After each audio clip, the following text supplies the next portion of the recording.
தரும் அகிம்சை எனிமா. பொதுவாக எனிமா என்பது ஆங்கில மருத்துவர்கள் அறுவை சிகிச்சை செய்வதற்கு முன்பாக நோயாளிகளுக்கு கொடுக்கப்படும் ஒரு வழக்கமாகும். ஆனால் இதை நாம் வீட்டிலேயே செய்வது சரியானதா என பலரும் நினைக்கக்கூடும். ஆகவே இதை பற்றி சில புரிதல் நமக்கு தேவைப்படுகிறது. மருத்துவமனைகளில் மருத்துவர்களால் செய்யப்படும் எனிமா என்பது தண்ணீரில் சில வேதிப்பொருட்கள் கலந்திருக்கும். இதை ஆசனவாய் வழியாக செலுத்துவார்கள். அவ்வாறு செய்த பின் சிறிது நேரம் கழித்து அந்த தண்ணீரை கழிவறைகளில் வெளியேற்றி விடுவார்கள். அப்போது மலக்குடல் சுத்தமாகும். ஆனால் வீட்டிலேயே செய்யப்படும் இயற்கை மருத்துவ முறைகளில் ஒன்றான அகிம்சை எனிமா என்பது நாம் சாதாரணமான குடிநீரையோ அல்லது சுத்தமான தண்ணீரையும் எடுத்துக்கொண்டு செய்யலாம். இதில் வேதிப்பொருட்கள் தண்ணீர் கலப்பது இல்லை என்பதை மனதில் வைத்துக் கொள்வோம். நமது மூலாதாரத்தின் அருகில்தான் மலக்குடல் இருக்கிறது. நாம் மூலாதார சக்கரத்தில் சூடு அதிகமாகும் போது உடல் முழுவதும் உடல் சூடு அதிகமாகுகிறது.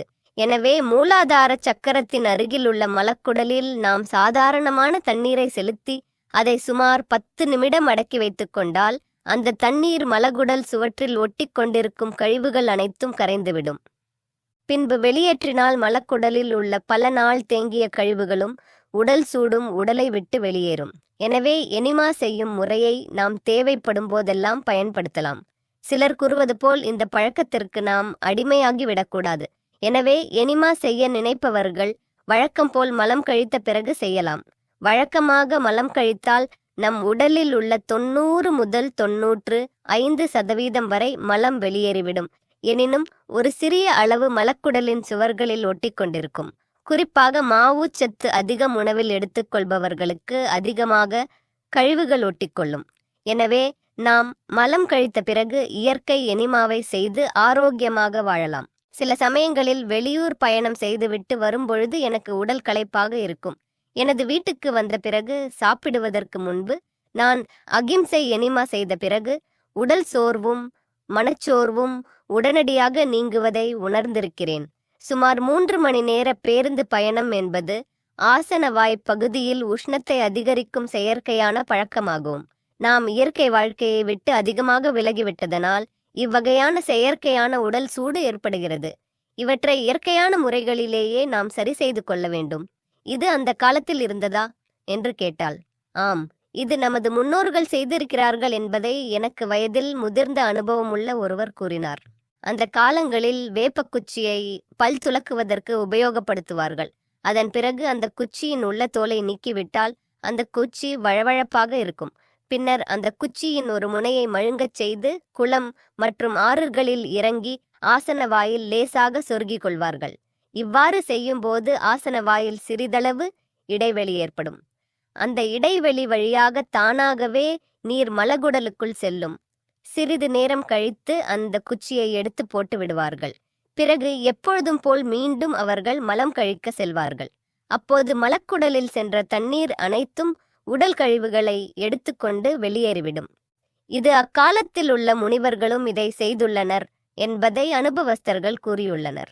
சில முனிவர்கள் ஆசனவாய் வழியாக காற்றை உள்ளே இழுக்கும் பயிற்சி கற்று வைத்திருந்தார்கள். அவர்கள் இடுப்பளவு நீரில் இறங்கி ஆசனவாய் வழியாக காற்றை உள்ளே இழுக்கும் பயிற்சி செய்யும்போது நீர் தானாக மலக்குடல் வரை செல்லும். அதன் பிறகு அதை வெளியேற்றும் பயிற்சி முறைகளை செய்து எளிதில் வெளியேற்றி விடுவார்கள்.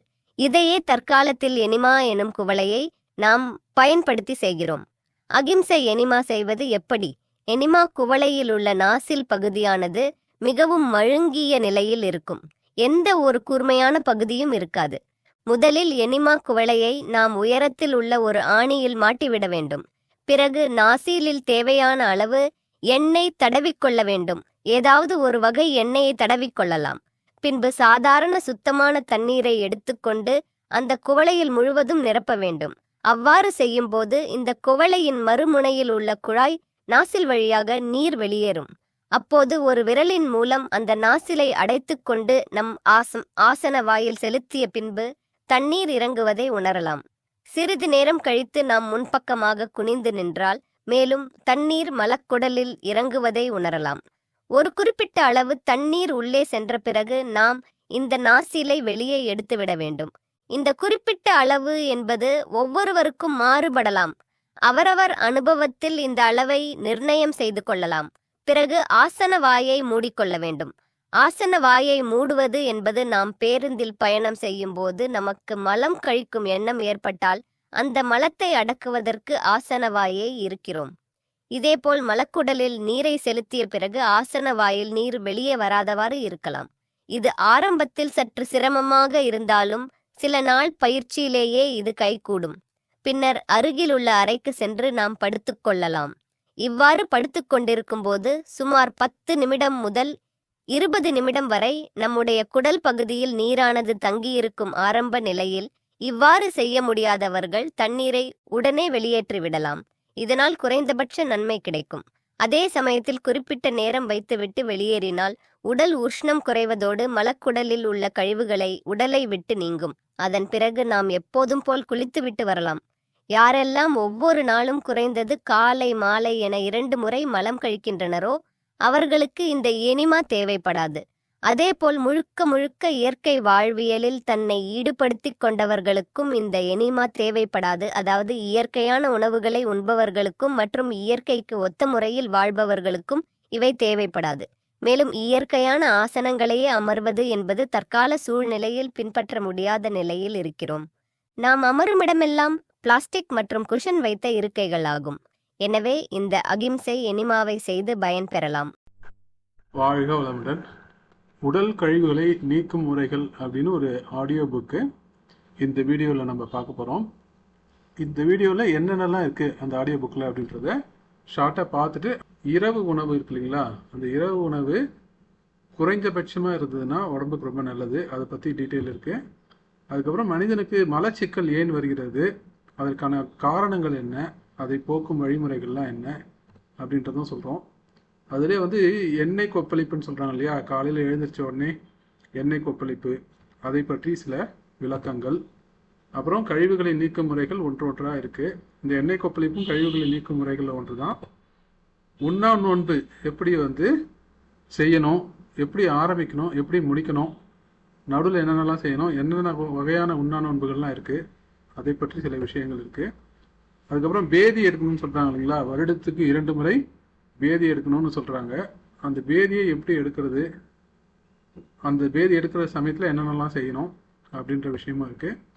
அதுக்கப்புறம் அகிம்சை எனிமா, அதாவது இயற்கை மருத்துவமனையில் இயற்கை மருத்துவ முறைகளில் அகிம்சை எனிமா அப்படின்னு ஒரு விஷயம் இருக்குது. இதுவும் ஆங்கில மருத்துவத்தில் கொடுக்கக்கூடிய எனிமாவும் வேறு வேறு. இதுக்கு என்ன வித்தியாசங்கள் இருக்குது, இந்த அகிம்சை எனிமாவை எப்படி செய்கிறது அப்படின்றத டீட்டெயில் இந்த வீடியோவிலே கடைசியில் இருக்குது.